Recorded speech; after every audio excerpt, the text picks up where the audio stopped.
एकदा सांगून कळत नाही का Mudholkar? I said get lost. Manjiri, Manjiri, Manjiri, Manjiri.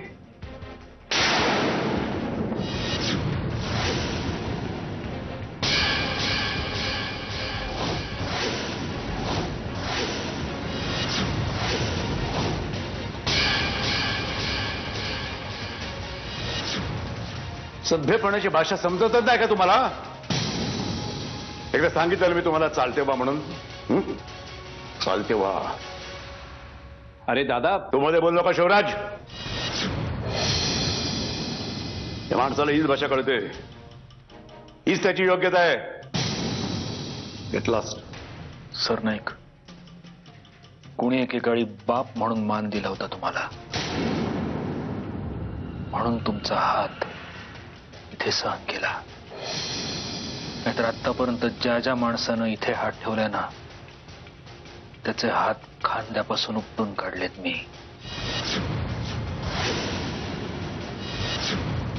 तुमच्याकडून आणखीन काय अपेक्षा करणार म्हणा? गुंडगिरी मवालीगिरी करण्यात तुमचं अख्खं आयुष्य गेलं. घाणेरड्या संस्कारात वाढलात, त्यात तुमचा दोष नाहीये. अरे इथे मूळच तुमचं. प्लीज.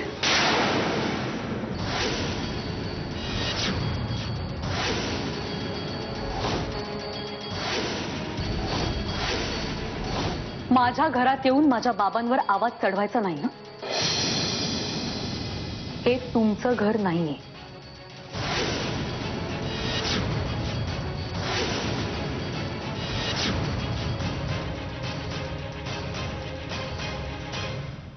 मी इथे कोणाशीही भांडायला आलो नाहीये मंजिरी. मी फक्त तुला भेटायला आलोय, तुझ्याशी बोलायला आलोय. हवं तर यांच्या समोर तुझ्या पाया पडतो मंजिरी, प्लीज घरी चल. एका नवऱ्याच्या चुकीची शिक्षा एका बापाला देऊ नकोस. प्लीज माझ्या शुभ्राला माझ्यापासून तोडू नकोस. प्लीज.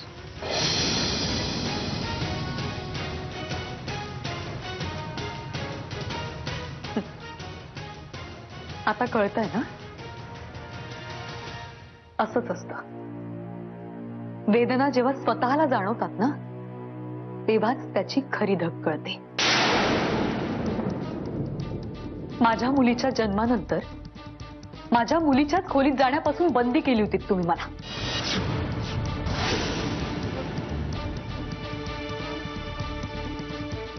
तेव्हा एका आईला तिच्या मुलीपासून तोडलं होतं तुम्ही. ते बरोबर होतं? तुम्ही म्हणताय नवऱ्याच्या चुकीची शिक्षा तिच्या बापाला देऊ नकोस, पण तुमच्या बायकोला न केलेल्या चुकीची शिक्षा कित्येक महिने देत होतात तुम्ही. ते बरोबर होतं? ती शिक्षा मी निमूटपणे भोगली सुद्धा.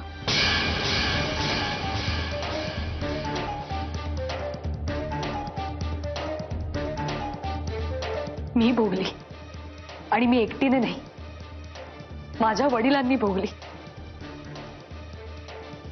माझ्या आईनं भोगली, माझ्या अख्ख्या कुटुंबानं भोगली. तुमचं ते वागणं बरोबर होतं का? नाहीये ना तुमच्याकडे उत्तर? प्लीज सत्यजित, आत्ताच्या आत्ता या घरातनं निघा तुम्ही. काय ना, आजपर्यंत तुम्हाला हवं तसं सगळं तुम्ही मिळवत आलात, पण इथून पुढे नाही. प्लीज जा. हवं तर मी पाया पडते तुमच्या.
मंजिरी, मला माफ कर ना प्लीज. मी आता काय केलं ना तुझा राग शांत होणार आहे? तू मला हवी ती शिक्षा दे, पण प्लीज घरी चल मंजिरी, प्लीज. आता हीच शिक्षा आहे तुम्हालाही आणि मलाही. मंजिरी थांब. सत्यजितराव, झाला तेवढा तमाशा खूप झाला. तुम्ही निघा आता. या क्षणी बाळाला बाळाच्या आईची सगळ्यात जास्त गरज आहे. प्लीज, मी रिक्वेस्ट करतो तुम्हाला.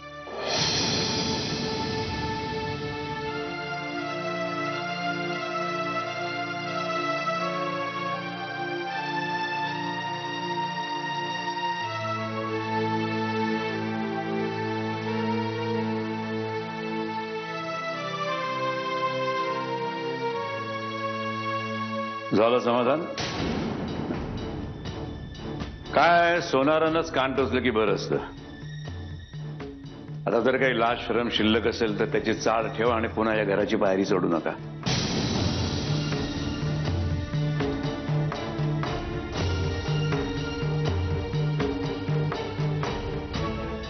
सरनाईक साहेब, माझी बायको आणि माझी मुलगी तात्पुरती तुमच्या घरात राहते.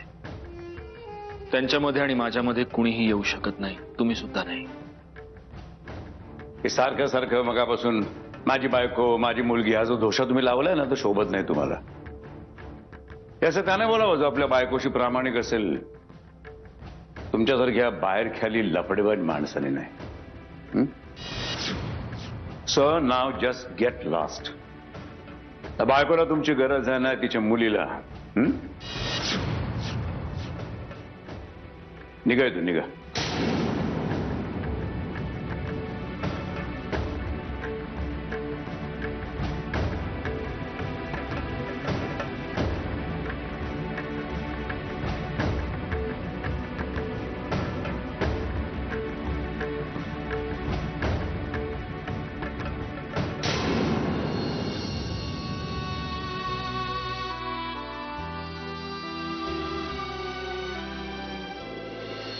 माझ्याच घरात येऊन माझ्या बाबांवर आवाज चढवायचा नाही. हे तुमचं घर नाहीये. वेदना जेव्हा स्वतःला जाणवतात ना, तेव्हाच त्याची खरी धग कळते. माझ्या मुलीच्या जन्मानंतर माझ्या मुलीच्याच खोलीत जाण्यापासून बंदी केली होती तुम्ही मला. तेव्हा एका आईला तिच्या मुलीपासून तोडलं होतं तुम्ही. ते बरोबर होतं. आता हीच शिक्षा आहे तुम्हालाही आणि मलाही.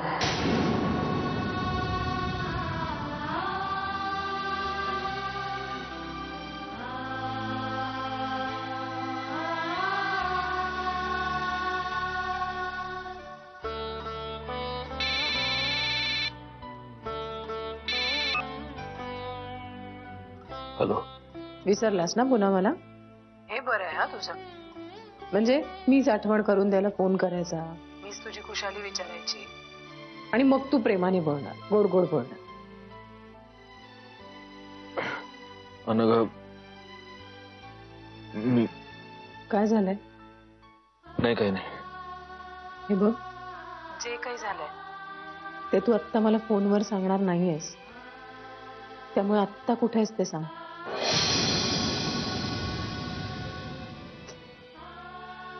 हॅलो सत्यजित, तू कुठे आहेस आत्ता? मला सांग तू कुठे आहेस आत्ता. मी तुला घ्यायला येते आत्ता. नाही, म्हणजे तसं काही लगेच ऍक्शन घ्यायची काही आवश्यकता नाहीये, पण पुढे त्रास व्हायला नको ना, म्हणून मग सुरक्षा म्हणूनच तुम्हाला सांगितलं. Thank you special, thank you. कोणाशी बोलत होतास दादा? त्याने एसपी साहेबांना फोन केला होता. का म्हणजे काय? त्या मुधोळकरचं काही सांगता येत नाही, तो कुठल्याही थराला जाऊ शकतो, म्हणून आधीच आपण बंदोबस्त केलेला बरा म्हणून केला फोन. दादा, सत्यजित राव काही क्रिमिनल नाहीये, त्याकरता पोलिसात जायची काय गरज आहे? इथेच चुकतोस तू शिवराज. आणि हे बघ, त्या माणसाच्या नावापुढे राव बिव लावायची काही गरज नाहीये, कळलं ना? त्याला योग्यता लागते. आणि हो, तुझा काय प्रश्न होता की मी का फोन केला म्हणून?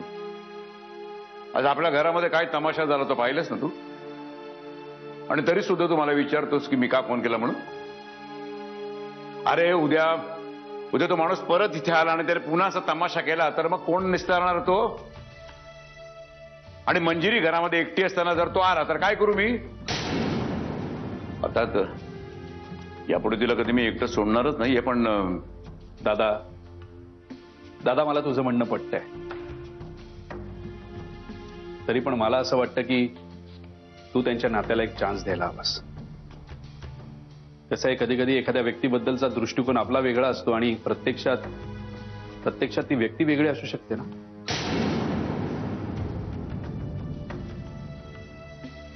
दादा तुला समजतं ना मी काय बोलतोय ते? चांगलंच समजतंय. आणि तू मला पुन्हा पुन्हा समजवण्याचा काय प्रयत्न करतोयस रे? हा, मला चांगलंच कळतंय, कळलं ना? आणि मी तुला एकदा वॉर्निंग दिली होती ना, तरी सुद्धा तू मला त्या माणसाची बाजू घेऊन का बोलतोयस? सॉरी दादा. हे बघ, त्या मुधोळकर बद्दलचं माझं मत अजिबात चुकीचं नाहीये. तुला माहित नाही, तू इथे नव्हतास, तू इंदोरला होतास. पण त्यावेळेस त्या माणसाने मंजिरीचे जे काय हाल केलेत ना, ते मी माझ्या उघड्या डोळ्याने पाहिलेले आहेत. पण मी काहीच करू शकत नव्हतो. मी फक्त हात बांधून बघत होतो ते, कारण त्यावेळेस माझ्या मुलीची मला साथ नव्हती. पण आज जर तिने एक पाऊल उचललं असेल ना, तर तिला त्या माणसापासून 100 पावलं दूर मी करणार आहे.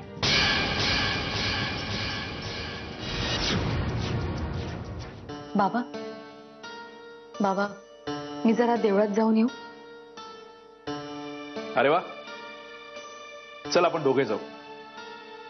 मी येतो सोबत. ठीक आहे, चाल. जा, उगीच घरामध्ये काही सुटक्यासारखं बसून राहण्यात काही अर्थ नाहीये. जा तुझा. हो, मी आलेच. दादा उद्या पुण्याला जाईन असं म्हणतोय. काय तू सुद्धा इथे आहेस, तिथली काही कामं खोळंबली असली. शिवाय इंदोरवरनं डायरेक्ट इकडे आलोय, अंकिताला सुद्धा भेटलो नाही. बरोबर आहे. ठीक आहे, येतो. आणि होता तुला एकटीला सोडू नकोस.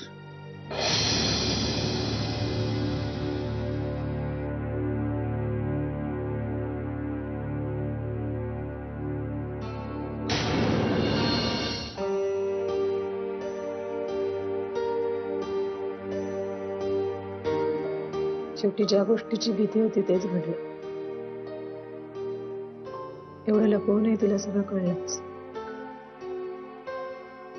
उगीच ऐकलं मी तुम्हा सगळ्यांचं. स्वतःहून मंजिरीला माझ्याबद्दल आणि प्रियाबद्दल सांगायला हवं होतं. कदाचित तिने समजून घेतलं असतं, माफ केलं असतं मला. असं तुला आत्ता वाटतं सत्यजित, कारण तुझ्याही नकळत तू कदाचित हा शब्द वापरून गेलास. म्हणजे तुला अजूनही खात्री नाही. म्हणजे तू हे सगळं आत्ता बोलतोयस, तुला आत्ता बोलता येतंय.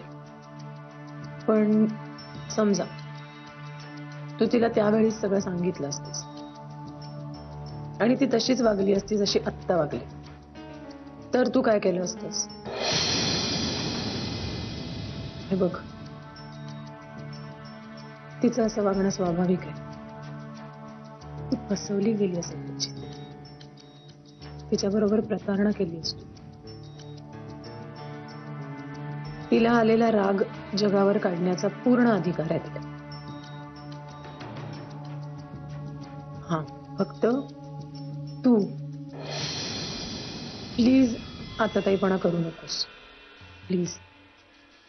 आणि आता असं काही वागू नकोस ज्यांनी परिस्थिती अजून बिघडेल, अजून वाईट होईल. त्यामुळे शक्यतो तिच्या बाबांच्या घरी जाणं, तिला सतत फोन करणं, सतत मागे लागणं, या गोष्टी नको करूस. स्वतःवर स्वतःच्या भावनांवर तुला ताबा ठेवायला. नाही जमणार. नाही नाही, हे तुला करायला पाहिजे. हे तू केलंच पाहिजेस. कसं आहे, रबर जास्तीत आणलं तर तुटतं ना. मग ते तुटायचं नसेल तर सैल सोडायला लागतं, हो की नाही? ऐक, काळजी घे. तुझ्या दोन गोष्टी सांगतेस अनघा एकमेकांच्या विरुद्ध आहेत. मंजिरी शिवाय जगायचं आणि तरीही स्वतःची काळजी घ्यायची. नाही जमणार. प्रयत्नांनी होतं सगळं साध्य, सवयही लागते.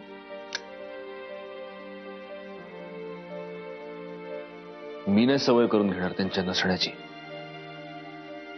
लवकरात लवकर परत घेऊन येते दोघींनाही माझ्या घरी.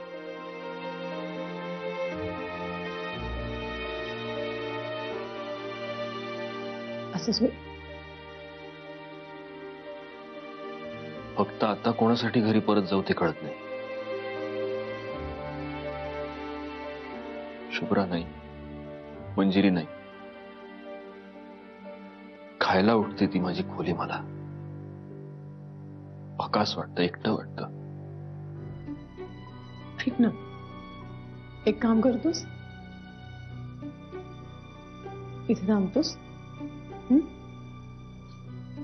मी तुला एक गोळी देते, झोप लागेल शांत जरा. नको.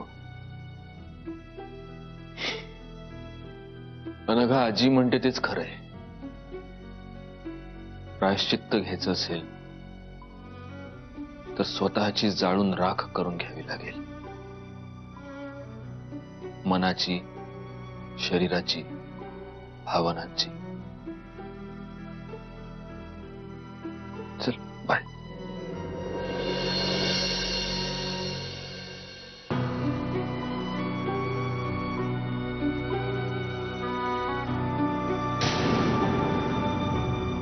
नाही ना, तसं काय नाही.